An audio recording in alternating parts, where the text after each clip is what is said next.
I have returned. It's been quite a while since I've done a movie review in general, and I apologise for that. I'm going to do these two quick little reviews that I've recently watched. I may sound like I'm quite ill or generally down. I am. So, The Irishman. Martin Scorsese has once again proved that he's one of the greatest filmmakers of all time. In what is probably the last film that he could possibly make, and is probably the last greatest gangster film that we're probably going to ever see in a very long time. The work that Scorsese and Coppola, if I'm saying that right, have done with these gangster films like Godfather, Goodfellas, those are the peak of what gangster films can be. And what both these films have, The Irishman and The Godfather, is it's got Al Pacino and Robert De Niro, arguably the best actors of all time. And I might have to agree with that. These two are pretty much the greatest actors that have ever lived. As well as Joe Pesci, probably not saying that right, I hate names. These three haven't been in the greatest films as of late. I think Pesci hasn't actually starred in a film in a very long time. Whereas Pacino and De Niro would just pick up their paychecks pretty much. Although De Niro and Pacino kind of rolls off the tongue. De Niro and Pacino. De Niro starred in Joker this year, and it was a small role. He wasn't in it that much, but when he was on screen, it was a great performance at least. And Pacino was in Once Upon a Time in Hollywood, and he was in I think two scenes, but in those scenes it was kind of nice to see him there, and it was nice like a little tidbit of him saying, "Oh, I like all the shooting and all that," and it's kind of a callback to when he was playing Scarface. Now the film itself, The Irishman. Now you may have heard it is 3 hours and 30 minutes. Yep, that is not the longest film that has ever been made, but it is a lengthy time. Now, since it's on Netflix, you have the ability to watch in an episode form or whatever you want to prefer. Or you could just do smart thing and just watch it all at once, because that is nice to do like that. I would say, and this is probably one of my only gripes with the film, is that the first act or the first hour or so is a little slow. Now, it's not that much of a negative, but as the film goes on, it feels more fluent and more flowy in the typical Scorsese thing. Now, it's not always a good thing to be, oh, this is the typical thing, but for me it felt really nice and flowy and much more better. And that's when Al Pacino came on screen, and honestly it was a great performance. The CGI on these guys, the work that was put into them, was great. Now obviously they didn't do too much, what I've heard. All they done was make them a little bit younger. I'm sure they used some makeup as well. I'm sure it just wasn't them in their 70s. I'm sure they added a little bit of makeup and they just used the CGI to make them a little bit younger. But as you see them get older, it's a little...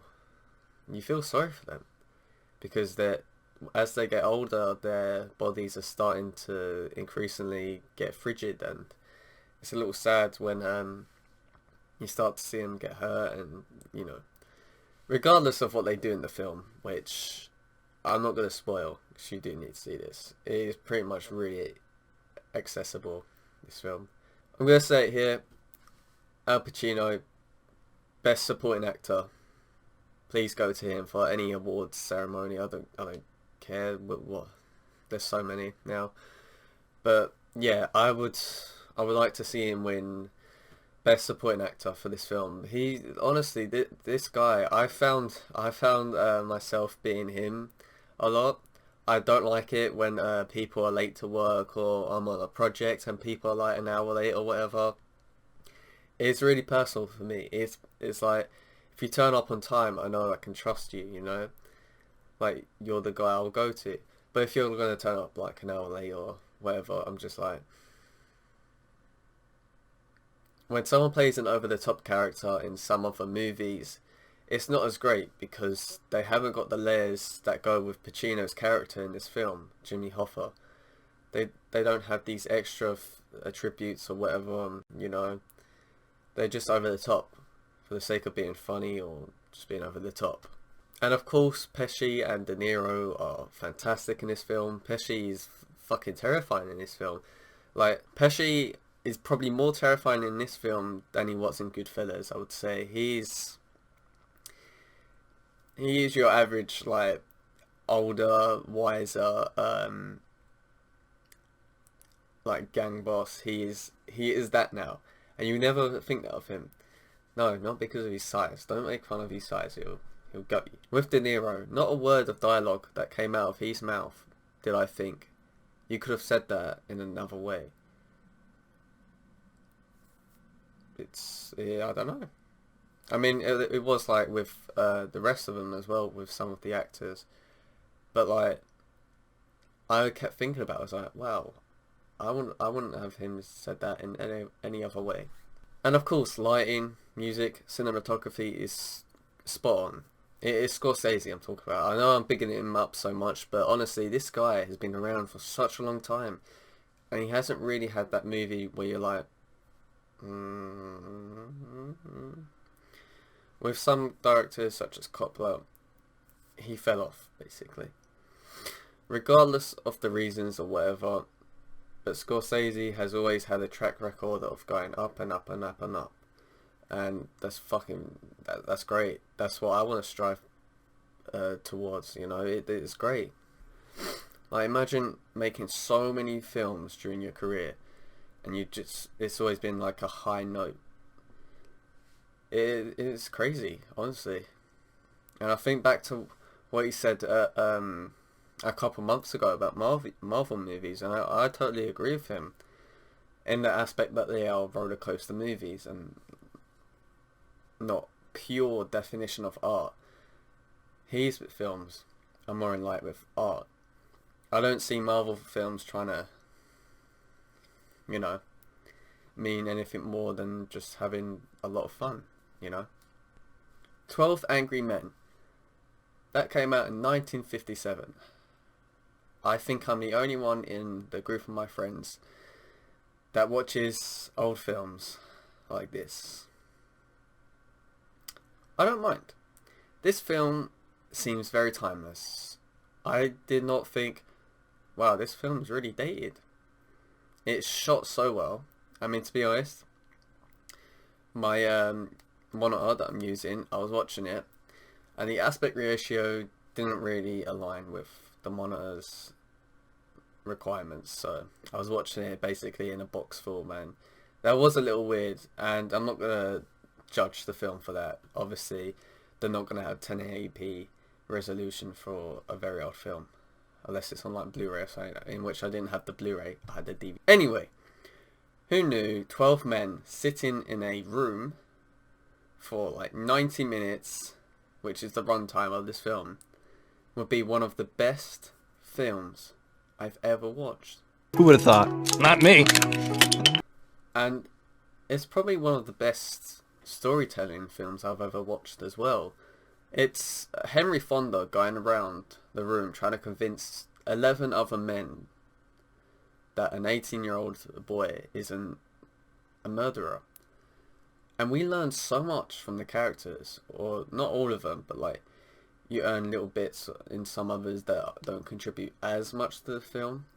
But then you got your main, you got your main six at the back of the table. You first get the film starting in one shot. I'm like, wow.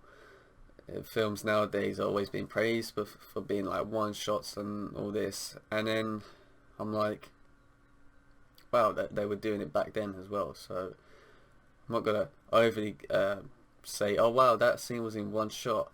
But then now I'm going to think, well, so was this film back in this time? So I don't see how one-shot scenes can always be praised so much. Sure, it's hard. I know. I've tried doing one-shot scenes and it is hard with blocking, remembering lines, continuity. It is difficult. And the theme I want to talk about is that we like to point the finger at people when it's like so clear. When bloggers say, oh, this and this and this, it's easy to say, oh wow, he did it. But then in this film, you have one person that goes, hang on, I want to dig deeper into this. It's not as simple as that, because it never is with things like this, especially with witnesses and stuff like that. It has to be very accurate. And with media and stuff today, it's all saying, they're always picking a line, like one line, and then putting it on as the slogan, and then everyone clicks on it and says, wow, what a dick, or wow, what a fucking idiot. And that's what I was thinking about Scorsese, what he said about Marvel films, and Todd Phillips about comedy, saying woke culture made him not want to do comedy anymore because everyone's so serious and stuff like that. But the first line that they actually published was, Marvel isn't cinema, and Todd Phillips says woke culture made him whatever. They never actually delve deeper in what they say. They leave parts out on purpose so you can go and pretty much give them hate or whatever. And that's the problem with the media and stuff today, and obviously people in general. They just take things out of context sometimes and just point the finger saying you're wrong. Even with the thing with James Gunn. And in this film, it's 11 men saying that this boy is guilty because everyone's saying he's guilty.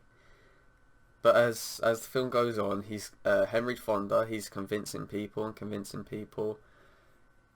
And then you start to realise, once you actually tear back the facts, he is actually right, laying down new facts, discovering the actual context, seeing how real life actually is.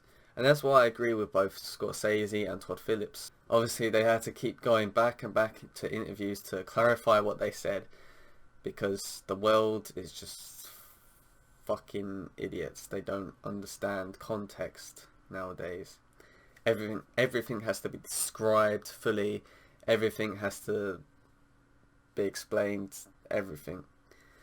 Because people can't take jokes or whatever, and this world is annoying. And that's what I found to be interesting in this film, as well as pretty much everything else. This film is it's only 96 minutes long, but it seems really quicker than that, because you're so invested in what's going on, and you're like, there's only one location in this film. It's literally in a room with 12 men, and they're talking, and there's like 2 little bits of action, and that's it. It's really fascinating how simple this was. Yeah, it became so great. I highly recommend watching this film if you have 90 minutes to spare, or if you genuinely really want to watch this film.